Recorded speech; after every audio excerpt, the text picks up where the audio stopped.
Hear ye, breaking NBA news. Take note.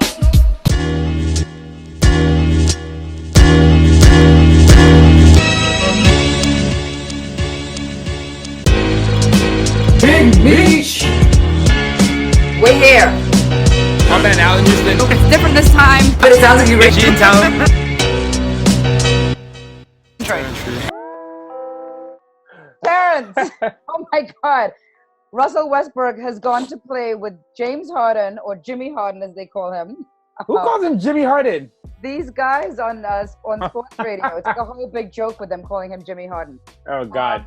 He's going to play with them, and CP's gone to OKC. What is going on in the NBA? Crazy. How has the NBA managed to keep themselves at the news forefront for the entire year, even during their offseason? They figured it out. They know that the personalities, the players are bigger than life.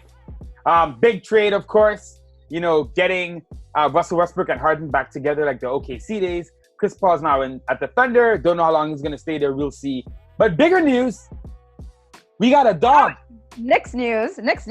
We got a dog. We got Marcus Morris. Wow. Right. So he just signed for a 1-year deal, $50 million for the year. Yeah. Turned down the Spurs with their $20 million deal for 2 years. Yep. What does that show you? Does that show you that he really wants to play here in New York? It shows he likes money, number one. Or he trying to ting? It's Trini coming out. He likes money, number one. Number two, it does show, however, that our franchise is kind of slowly rebuilding our rep. I don't think you would get a player leaving the Spurs to come to the Knicks like this in recent years. But he didn't leave the Spurs. He left Boston. Even worse, it would be easier. So even, honestly, there you go. He just left two quality franchises to come to the Knicks.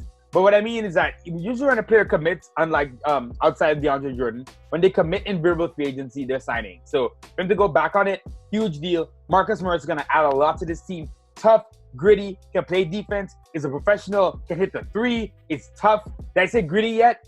Back up a little bit. I have a question. Yeah. So he had a verbal agreement with the Spurs. Yeah. Backed out of it. What does that actually kind of show you? It says he wants to be here. Why? Dog City, New York. You want to be a dog with the rest of the dogs. I'm just saying. So my only fair. So I know he's a great player. I know he's strong. I know he's athletic. I know that he could be a good piece to join our team. My only concern about it is he going to mesh well with these other guys that are on the team? Now, last year, Fizdale did an excellent job of getting all of these young players together, creating a camaraderie amongst them, creating a very family-type environment, and you saw it on the court. So what Fizdale was able to cook and stew off the court, you saw it on the court. You saw the results on the court. They played with each other. They enjoyed playing with each other, and you saw that. I am somewhat concerned as to if Fizdale can do this, especially with these guys, because they're older. They're not young rookies. They're not first, second year players. These guys have been in the league. They know who they are. They have families. They have relationships. Talking about, business relationships outside of just the Knicks and outside of basketball. So I want to see, can Fizdale sprinkle his magic and make this happen for us again? Because it is very important, the relationships off the court, because they do translate into the game. 100%. So I'll say this. I think Fizdale is the kind of guy you want leading a bunch like this.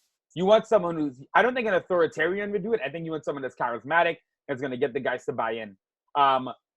It could go either way. Listen, one thing that's cool is that these guys, no one has really been here. They're all coming in new. It's not a case of they got 3 goons on the squad who's been here, and now these new goons are coming in, and it's like a battle, like the bad video with Michael Jackson. No. This is a whole new team coming together, and I trust, if one thing I trust Fizdale with, while I don't think he's the best coach with the X's and O's, I think he can lead, I think he's charismatic, I think he can get these guys to play together. What I'm more concerned about is what does this do to the kids? Last year, the kids got an extended run. They got to play as much as they wanted. Right. What kind of playing time are they going to get? Except for Frank. But now, new season, Kevin Knox got so many minutes last year. I'm starting Marcus Morris. If I'm trying to win, if I'm just trying to win, right? I'm doing Mitch. I'm doing Randall. That's clearly the 5-4. I think that's not even a debate. And I'm going to play Marcus Morris at the 3 and challenge Kevin Knox to come off the bench and be a good scorer. Fizdale has a million ways he can do with this team. I feel there's 15 guys on this team. I think Reggie Bullock's going to end up coming in for the room exception.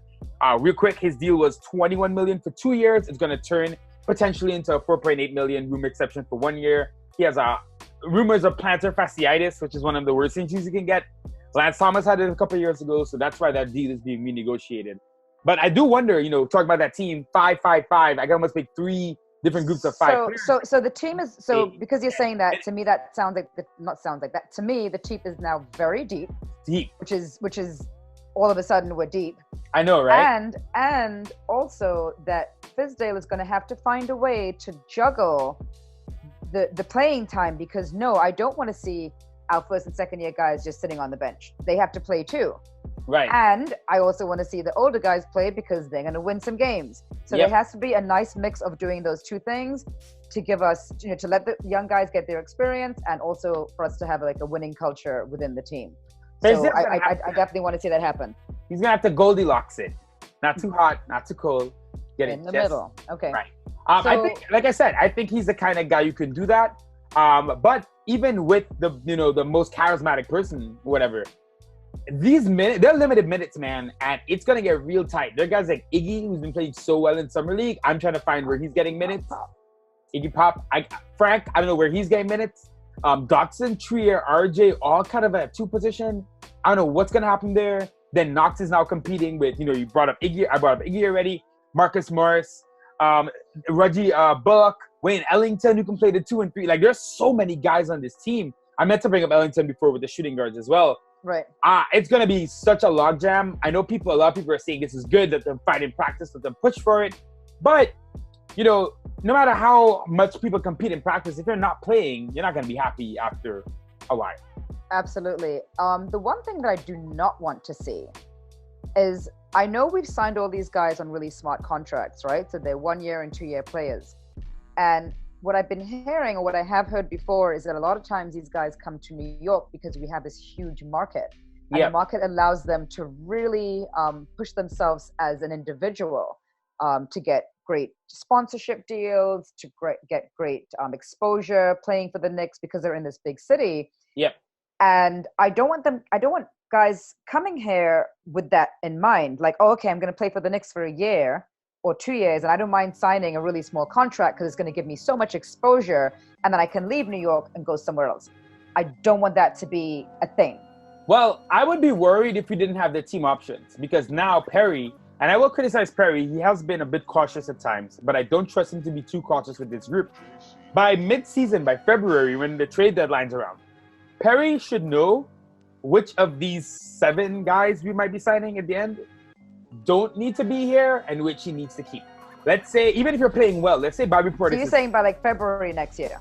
Yeah, I think the trade deadline, we're going to be dumping some of these guys onto good teams and getting picks back.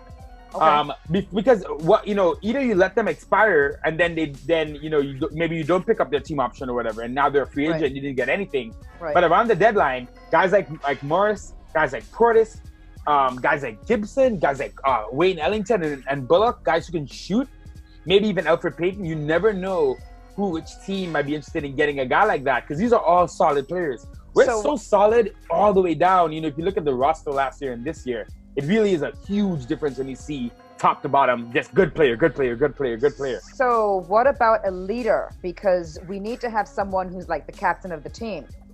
Who do we foresee being that person? In my head, initially, I was thinking Taj Gibson. He was reminding me of the player from 2 years ago, took everyone. Oh, Jared Jack. The Jared Jack. He reminds me of him, I think just with his demeanor.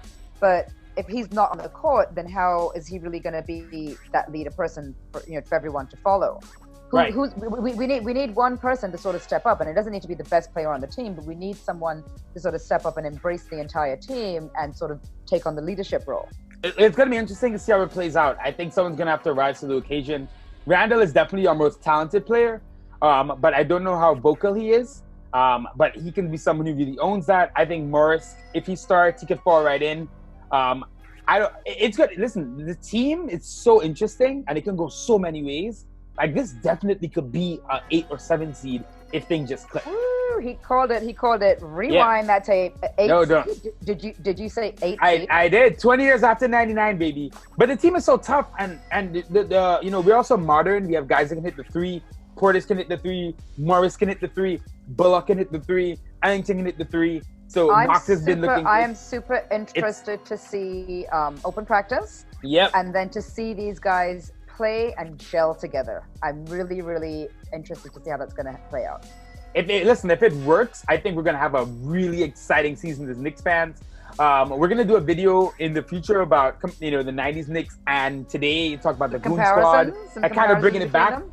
But one thing I want to bring up is, you know, we were chasing stars all summer, but New York City was always really not really about the lights and all that.